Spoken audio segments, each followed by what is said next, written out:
Hey folks, Pastor Sean coming to you with today's daily devotion. We are in 1 Timothy chapter 3, and we are down at verse 3. Looking at the qualifications of a leader, qualifications of a bishop.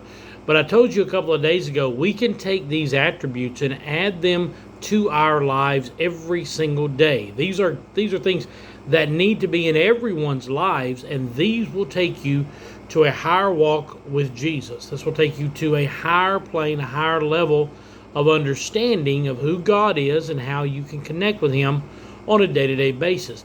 Purification of ourselves, taking care of the spirit man on the inside and making sure that the flesh does not rise up and take control is very key. And it's a lot of Paul's writing. He talks about the war between the spirit and the flesh. And the way that we do that is we bring our bodies under subjection every single day. Every day when I wake up, I have to tell myself that I'm not going to go down to Krispy Kreme and spend hours filling my face with donuts.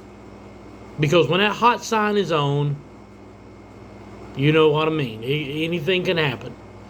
But over the years, I've understood how to bring that craving under control.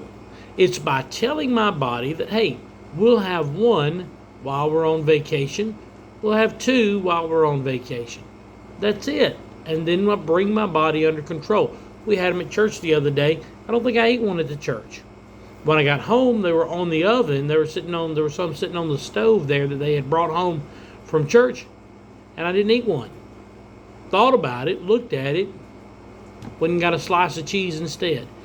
In order to bring our body under subjection, there are things that are listed in this chapter that can help us bring our body and bring our spirit man under control on a day-to-day basis. So let's look at verse 3. Not given to wine. I'm opposed to drinking anyway, so that just fits right in my wheelhouse. So not given to wine. Don't give that. Don't give. The Bible says not to give any place to the devil. So if that's a problem for you, then don't do it. Don't go near it. Don't be around it. Don't expose yourself to it. Next one. Not violent. There you go. We have to be peaceable people. The Bible says that we're to pray for all men so that we may live in peace. So if you're not violent, if you're not aggressive, if you're not violent is the word. If you're not smashing somebody's face in or threatening to kill somebody, then you've got that demon under control. You've got that spirit out of you, and there's no violence in you. Not greedy for money. Wow, we all need money to survive, but we don't just survive to make money. There's so many other things that are happening in the world that you need to be greedy for the presence of God, greedy for the filling of the Spirit, greedy for people to get saved. There's so many things that you can be hungry for, greedy for.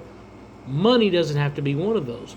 Jesus says, seek ye first the kingdom of heaven and His righteousness, and all these things will be added unto you. If you put God first, the blessings will flow into your life, and you won't need to be greedy for money because the money will come in. The reapers will overtake the sowers. That means that God will send more harvest into your life than you know what to do with if you put Him first. Let's look at the next one. Gentle, not quarrelsome, not covetous. So let's finish those up. Gentle, not quarrelsome, not covetous. We need to be a peaceable people. I said that when we're talking about violence. We need to be humble. We need to be meek. Meek means that you can punch somebody in the nose and knock them out, but you don't. It's controlled power. It's controlled strength. That's the way of saying it. It's like those Marines that stand at the tomb of the unknown soldiers. I believe they're Marines, Navy SEALs, whatever they are. Those soldiers that stand there. People will come by and they don't move. But somebody crosses the line. Somebody gets where they're not supposed to be.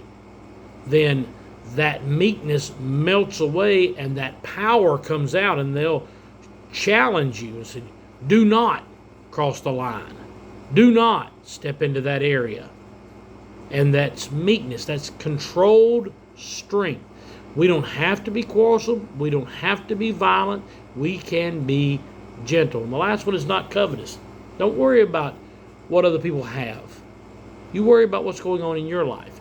You don't have to covet what your neighbor has. The Bible tells us it's one of the 10 commandments. Don't covet your neighbor's house, his car, his job, his money, his wife, his family. Don't covet those things. Let God bring to you what you need in your life. Seek ye first the kingdom of heaven. All these things will be added unto you. God will put in your life the things that you need in your life to make you happy. You don't have to worry about what your neighbor's got. Don't be covetous. I love you. I'm praying for you. Hope you have an amazing day, a great evening. I will see you again tomorrow. God bless you as always, is my prayer.